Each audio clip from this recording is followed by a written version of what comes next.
Hello' guys, যিহেতু যোৱাকালিৰ পৰা অৰ্থাৎ ২৬ আগষ্টৰ পৰা আপোনালোকৰ যোনবোৰ স্পট এডমিশ্যন সেইবোৰ কণ্ডাক্ট হৈ আছে।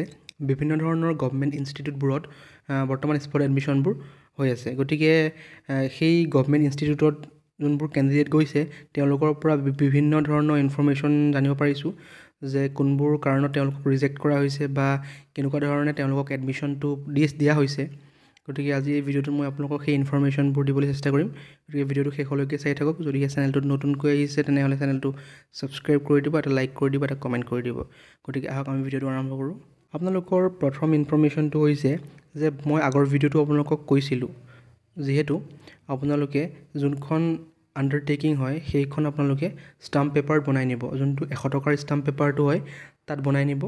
তাত বনাই পেলাই আপোনালোকৰ যোনটো আণ্ডাৰটেকিঙৰ ফৰ্মেটটো আছে সেইটো পিছফালে পেষ্ট কৰি নহ'লে বা আপোনাৰ যোনটো ষ্টাম্প পেপাৰ আছে তাতে লগাই নিব পাৰে।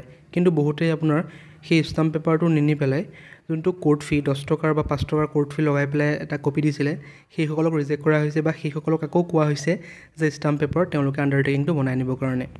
গতিকে এইটো এটা গুৰুত্বপূৰ্ণ ইনফৰ্মেশ্যন। যদিহে আপোনালোকে আজি বা অহা কাইলৈ যোনবোৰ স্পট এডমিশ্যন হ'বলৈ গৈ আছে তাত যদি পাৰ্টিচিপেট কৰিব বিচাৰিছে তেনেহ'লে আপোনালোকে যোনখন ষ্টাম্প পেপাৰত আপোনালোকে আণ্ডাৰটেকিংটো বনাই লৈ যাব। গতিকে আপোনালোকৰ ফাৰ্ষ্ট ইনফৰ্মেশ্যন এইটো হ'ল যে আপোনালোকৰ ষ্টাম্প পেপাৰত আপোনাৰ সেই আণ্ডাৰটেকিংটো লাগিব। কোৰ্ট ফি লগাই দিলে বহুতো ইনষ্টিটিউটে একচেপ্ট নকৰে। ছেকেণ্ড ইনফৰ্মেশ্যনটো হৈছে যে কোনটো বেচিছত আপোনালোকৰ ছিলেকশ্যন কৰা হৈছে বা এডমিশ্যন দিয়া হৈছে দুটা মাৰ্কছৰ ওপৰত। ফাৰ্ষ্ট মাৰ্কছটো হৈছে আপোনালোকৰ এইচএছৰ যোনটো মাৰ্কছ, আপোনালোকে এইচএছত যোনটো মাৰ্কছ পাইছিলে বা যোনটো পাৰ্চেণ্টেজ পাইছিলে সেইটোৰ ওপৰত ভিত্তি কৰি আপোনাৰ মেৰিট লিষ্ট কৰা হৈছে। আৰু ছেকেণ্ডটো হ'ল যে আপোনালোকৰ PETত যোনটো মাৰ্কছ বা পাৰ্চেণ্টেজ আপোনালোকৰ আছিলে সেইটোৰ ওপৰতো বহুতো ইনষ্টিটিউটে সেইটোৰ ওপৰতো আপোনাৰ ভিত্তি কৰি এডমিশ্যনটো প্ৰভাইড কৰিছে। গতিকে দুটা মাৰ্কছ আপোনালোকৰ ইম্পৰ্টেণ্ট, PETত যোনটো মাৰ্কছ পাইছিলে সেইটো আৰু আপোনালোকৰ এইচএছত যোনটো মাৰ্কছ পাইছিলে সেইটো, এই দুটাৰ ওপৰত আপোনাৰ ডিপেণ্ড কৰি এডমিশ্যনটো প্ৰভাইড কৰিছে, অৰ্থাৎ মেৰিট লিষ্টটো পাব্লিছ কৰিছে। গতিকে এইটো এটা গুৰুত্বপূৰ্ণ ইনফৰ্মেশ্যন। আপোনালোকৰ যদিহে আপোনালোকৰ এইচএছত মাৰ্কছটো ভাল আৰু যদিহে PETত আপোনালোকৰ মাৰ্কছটো ভাল তেনেহ'লে আপোনালোকৰ বহুত চান্স বেছি আছে। গতিকে আপোনালোকৰ এই দুটা মাৰ্কছৰ ওপৰত ভিত্তি কৰি এই এডমিশ্যনটো প্ৰভাইড কৰিছে বা এডমিশ্যনটো দিছে। গতিকে এই দুটা মাৰ্কছ যথেষ্ট গুৰুত্বপূৰ্ণ, এইচএছৰ মাৰ্কছটো আৰু আপোনালোকৰ PETৰ যোনটো মাৰ্কছ পাইছে সেইটো হ'ল আপোনালোকৰ ছেকেণ্ড নম্বৰ ইনফৰ্মেশ্যন। আৰু আপোনালোকৰ 3 নম্বৰ ইনফৰ্মেশ্যনটো হৈছে যে আপোনালোকৰ যিহেতু যোনখন SCERTয়ে ন'টিচ পাব্লিছ কৰিছিলে বা আগৰ যোনবোৰ চিডিউল দিছিলে তাত স্পষ্টকৈ উল্লেখ কৰা আছে যে এডমিশ্যনৰ সময়ত সকলোবোৰ অৰিজিনেল ডকুমেণ্টছ আপোনালোকক লৈ যাব দিছিলে।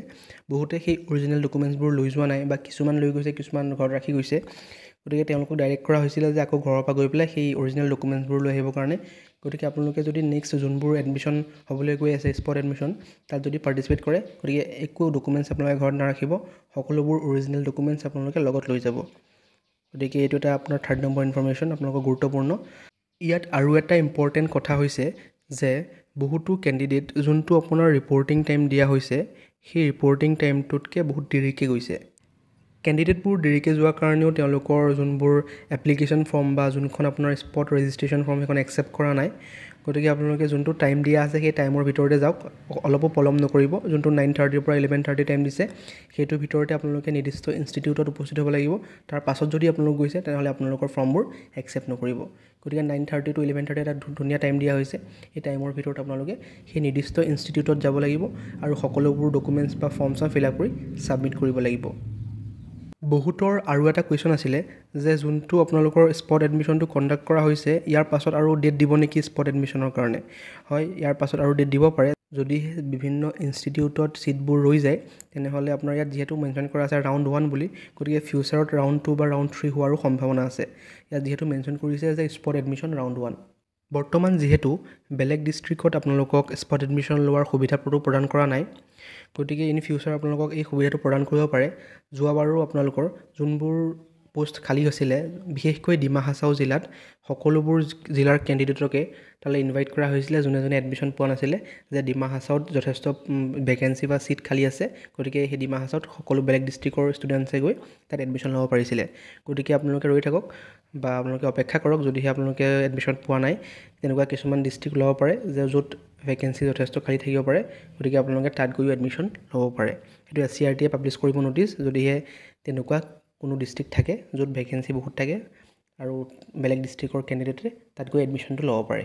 আপোনালোকৰ মেইনলি যোনবোৰ গভৰ্ণমেণ্ট ইনষ্টিটিউট আছে সেই ইনষ্টিটিউটবোৰত বৰ্তমান স্পট এডমিশ্যনটো চলি আছে অৰ্থাৎ 26, 27, 28 এই তিনিটা ডেটত বা 26 আৰু 27 এই দুটা ডেটত বিশেষকৈ গভৰ্ণমেণ্ট ইনষ্টিটিউটবোৰত আপোনালোকৰ স্পট এডমিশ্যনটো চলিব তাৰ পাছত যোনটো ডেট আছে 28, 29, 30 অৰ্থাৎ 28, 29, 30 এই তিনিটা ডেটত যোনবোৰ প্ৰাইভেট ইনষ্টিটিউট আছে সেইবোৰত স্পট এডমিশ্যনটো কণ্ডাক্ট কৰা হ'ব গতিকে আপোনালোকে এই চান্সটো নিদিব যিহেতু প্ৰাইভেট ইনষ্টিটিউটবোৰত যথেষ্ট ভেকেঞ্চি বা চিট খালী থাকে গতিকে আপোনালোকৰ তাত পোৱা চান্সটো বেছি থাকে গতিকে যোনটো ডেট আপোনাৰ 28, 29, 30 আছে সেই ডেটত আপোনালোকে যোনবোৰ আপোনালোকৰ ডিষ্ট্ৰিক্টৰ প্ৰাইভেট ইনষ্টিটিউট আছে আৰু তাত ছাইডত যোনটো আপোনালোকৰ ডেট বা টাইম মেনশ্যন কৰা আছে তাত যাব লাগিব তাত গৈ পেলাই আপোনালোকে এডমিশ্যনটো পাব পাৰে আপোনালোকৰ চান্সেছ বেছি থাকিব যোনবোৰ প্ৰাইভেট ইনষ্টিটিউট আছে তাত গতিকে আপোনালোকে প্ৰাইভেট ইনষ্টিটিউটবোৰত নোযোৱাকৈ নাথাকিব তাতে আপোনালোকৰ গভৰ্ণমেণ্ট ইনষ্টিটিউটবোৰতকৈ প্ৰাইভেটবোৰত পোৱা চান্সটো বেছি থাকিব গতিকে ইম্পৰ্টেণ্ট ডেট হয় আপোনালোকৰ 28, 29, 30 তিনিটা ডেট